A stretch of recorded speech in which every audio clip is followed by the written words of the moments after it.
of Advocata. Now, we're here this evening to discuss state-owned enterprises. Advocata has produced its first report on SOEs. Professor Samarajiva will give the keynote address. There will be a panel discussion afterwards. And the theme will revolve around the costs of SOEs in Sri Lanka and what to do about them. All of that is very important. But what I want to say here in terms of initial remarks is that that's only part of a much bigger story. The most important thing about the launch of Advocata this evening is that this is the launch of a free market think tank for Sri Lanka. I don't think there has been a free market think tank on economic policy, devoted to economic policy in Sri Lanka before. So to my knowledge, this is a first. And it's important for three reasons, which I'll elaborate on briefly.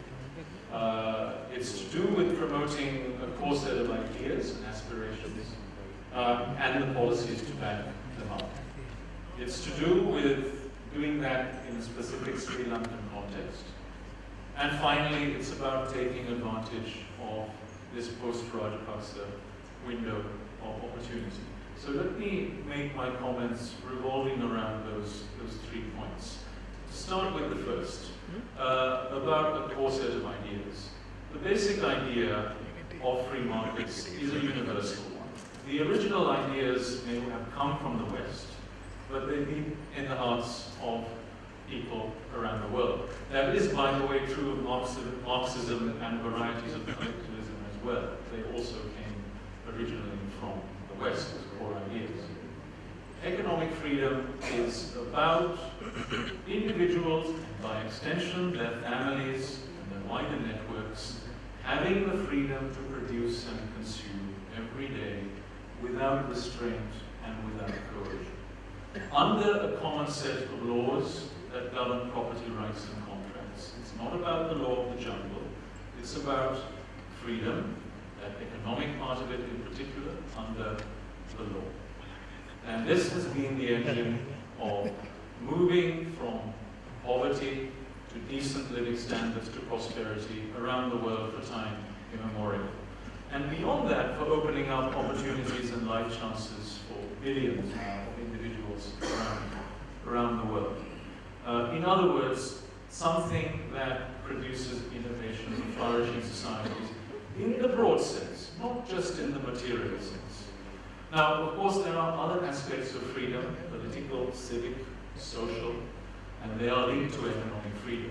But arguably, economic freedom is the most important part of all that, because without it, however much democracy one has, however much freedom of expression a society has, however much social freedom people have, for most people, they will remain poor and opportunities will be limited without an extension of economic freedom. Now, the enemy of economic freedom is collectivism. Full-throated collectivism was silenced with the fall of the Berlin Wall and the end of the Cold War, and the collapse of the Soviet Union. But we still have plenty of so-called political liberals, civic liberals, and social liberals who are at the same time economic collectivists.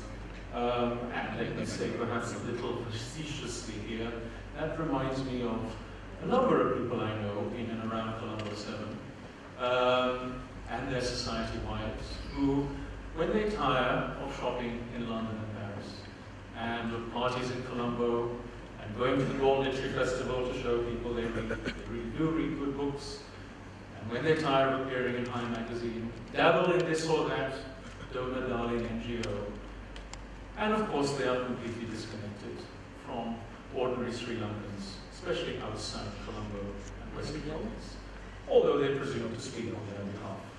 So these are the limousine liberals who, when it comes to really what is important about the bread and butter of ordinary people, do real collective harm. Second point, this is also about launching a think tank in a very specific Sri Lankan Sri Lanka, since independence at least, has had much more a history of collectivism than anything else, and that has happened under governments of various stripes. So Sri Lanka has had the crony socialism of the SLFP and the left parties, and it has had, and has again, the crony capitalism of the Colombo Royal College elite, shall we say. But that's not true capitalism, of course. And when it comes to ideas people hear about, especially in the non-English media, it is, of course, very much about collectivism, and that is what people believe. So Advocata has to step into this breach with a clear set of ideas, but crucially, as Dhananand indicated in his opening remarks, ideas that are backed by serious policy research, well written and effectively communicated. That's also key. It's not just about doing the serious research.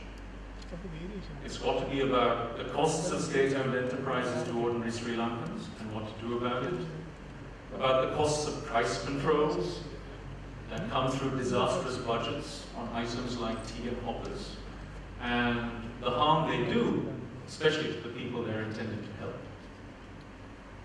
It's about the cost of trade protectionism for the ordinary Sri Lankan consumer. It's about the opportunities foregone by making life difficult for multinationals to come and invest and provide jobs and flourishing opportunities in Sri Lanka. It's about a tax system which has collapsed, which benefits in particular the rich who don't pay taxes, given its complications and opportunities for corruption, and much else besides. Third and final point is really about taking advantage of a window of opportunity. That wasn't there during those illiberal 10 years of the Rajapaksas, but now it's there. The good thing about the change since January 8th is that the political air is much freer, and people are free to criticize, including criticize the present government. So that is again something Advocata has to take advantage of. But when it comes to economic issues, of course, not that much has changed. Not on fiscal policy, not on monetary policy, not on the exchange rate, not on bread and butter microeconomic policy, and not so far on trade policy. And that Advocata has to tackle in order to change things on the ground. And who should Advocata reach out to? What should be its target audience? Of course, the government and business elites and various Colombo opinion formers. But looking towards the horizon, I hope that Advocata would essentially look to Sri Lanka's aspirational classes as its core constituency. And by that I mean, for example, young professionals and entrepreneurs, including many outside Colombo in the secondary cities, who want to do better in the middle class and do well, not just for themselves and their families, but for other Sri Lankans. And also the young and aspirational who want to get into that middle class. Young A-level students and university students, particularly those who speak Sinhala and Tamil as their mother tongues. Again, outside the charmed Colombo circle. People like Dhananand, for example. And I'm very glad and proud that he is Advocata's first full-time employee. So, for those three reasons, and let me stop here, I think the time is right for Advocata. Thank you.